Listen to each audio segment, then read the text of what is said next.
Bismillahirrahmanirrahim. Assalamualaikum warahmatullahi wabarakatuh. Waalaikumsalam warahmatullahi wabarakatuh. Syukur alhamdulillah kita panjatkan hadirat Allah Subhanahu wa taala yang mengalirkan nikmat kepada manusia, yaitu hambanya. Nikmat yang tak pernah putus dan melingkupi setiap tubuh anak Adam.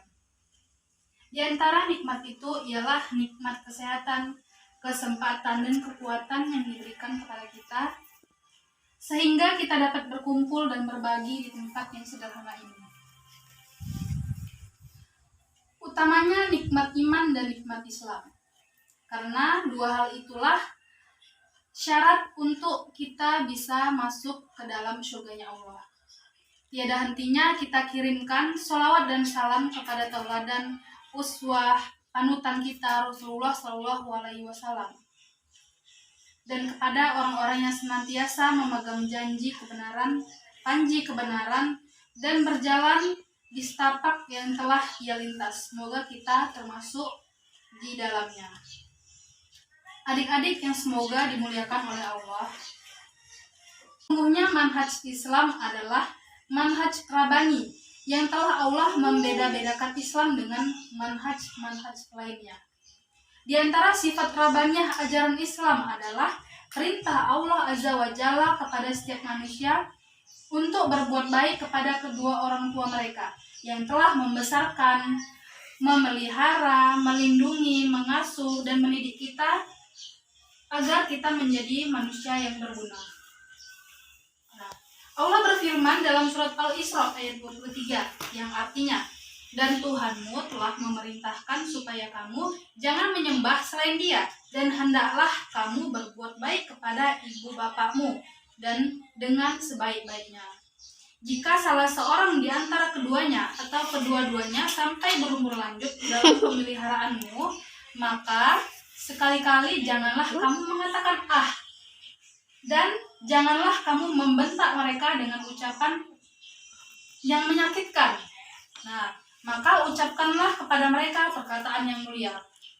Jadi, dapat kita simpulkan bahwa di dalam ayat ini seorang anak itu tidak boleh mengatakan ah kepada ibunya atau kepada ayahnya. Nah, misalnya disuruh, kita nggak boleh bilang ah, jangankan bilang ah aja pun nggak boleh, apalagi bilang kata-kata kasar yang lainnya. Jadi kita tuh harus mengeluarkan kata-kata yang mulia yang menyenangkan hati mereka.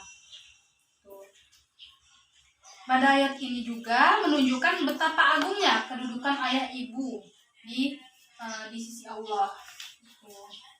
Adik-adik yang semoga dimuliakan oleh Allah, tentunya jika setiap orang ingin menghitung keutamaan orang tua atas jasa-jasanya, maka kita tidak sanggup. Kita tidak akan mampu membalasnya. Kita tidak akan mampu untuk menghitungnya, apalagi membalasnya. Nah, ini ada suatu cerita di dalam hadis riwayat Bukhari. Ceritanya gini. Suatu ketika Ibnu Umar radhiyallahu anhu melihat seorang laki-laki menggendong ibunya di atas pundaknya.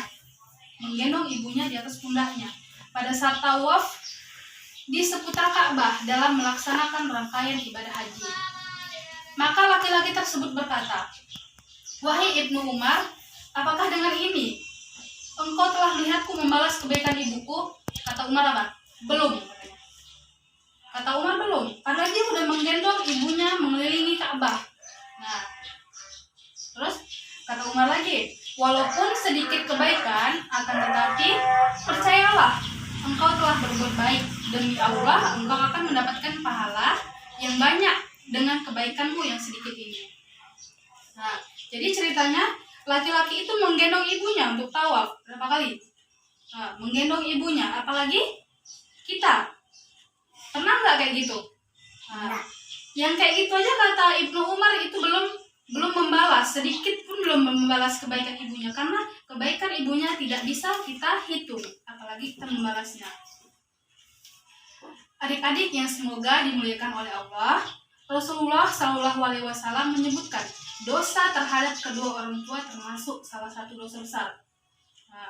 Dosa besar. Akan tetapi sangat disayangkan pada zaman ini masih banyak orang di luar sana yang tidak tahu bagaimana memperlakukan kedua orang tuanya. Kita sering menyaksikan bagaimana interaksi seorang anak yang tidak layak dipertontonkan kepada manusia atau umat-umat yang lainnya. Bahkan di media-media yang kita lihat banyak mempertontonkan kepada kita perlakuan sikap seorang anak tidak baik kepada kedua orang tuanya. Nah, bahkan jangankan untuk mengurangi beban kedua orang tua kita, malah anak tersebut yang menjadi beban kedua orang tuanya. Nah, jadi kita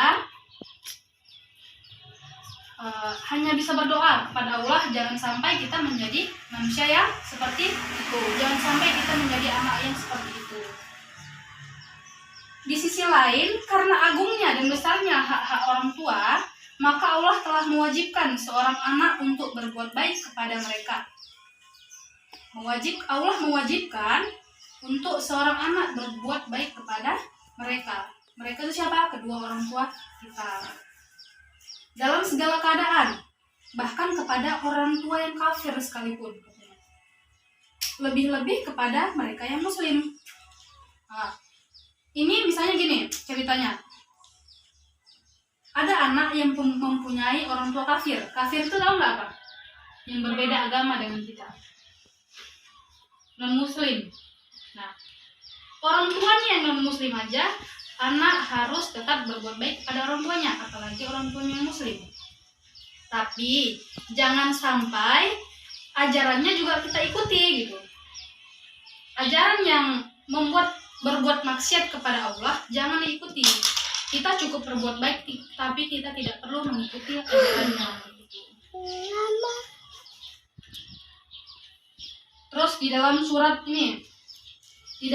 Luqman ayat 15 yang artinya, dan jika keduanya memaksamu untuk mempersekutukan aku dengan sesuatu yang tidak ada pengetahuan tentang itu, maka janganlah kamu mengikuti keduanya, dan pergaulilah keduanya di dunia dengan baik, dan ikutilah orang yang kembali kepadaku, kemudian hanya kepadakulah kembalimu, maka aku beritakan kepadamu apa yang telah kamu kerjakan. Nah, maksud ayat tadi yang seperti yang jelaskan tadi, ajarannya tidak perlu kita ikuti, untuk mempersekutukan Allah itu tidak boleh, tapi kita harus tetap berbuat baik. Tuh, tadi kan orang tua kita insya Allah muslim semua. Jadi adik-adik yang semoga dimuliakan oleh Allah, orang tua adalah pintu surga yang luas bagi seseorang. Orang tua adalah pintu surga yang luas bagi seseorang yang ingin masuk ke dalamnya.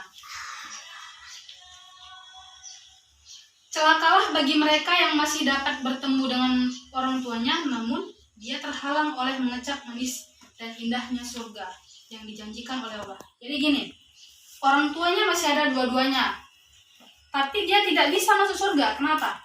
Karena dia tidak berbuat baik kepada kedua orang tuanya. Jadi anak yang tidak berbuat baik kepada kedua orang tuanya tidak akan masuk surga. Oleh karena itu, marilah kita belajar dari Kitabullah Al-Quran dan As-Sunnah Rasulullah SAW bagaimana kita seharusnya beradab kepada kedua orang tua kita. Janganlah jadi manusia yang durhaka kepada mereka, karena hal itu merupakan penghalang bagi setiap orang untuk masuk dalam surganya Allah.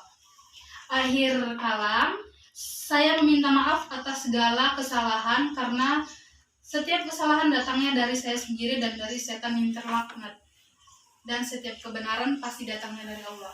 Wassalamualaikum warahmatullahi wabarakatuh. Waalaikumsalam warahmatullahi wabarakatuh.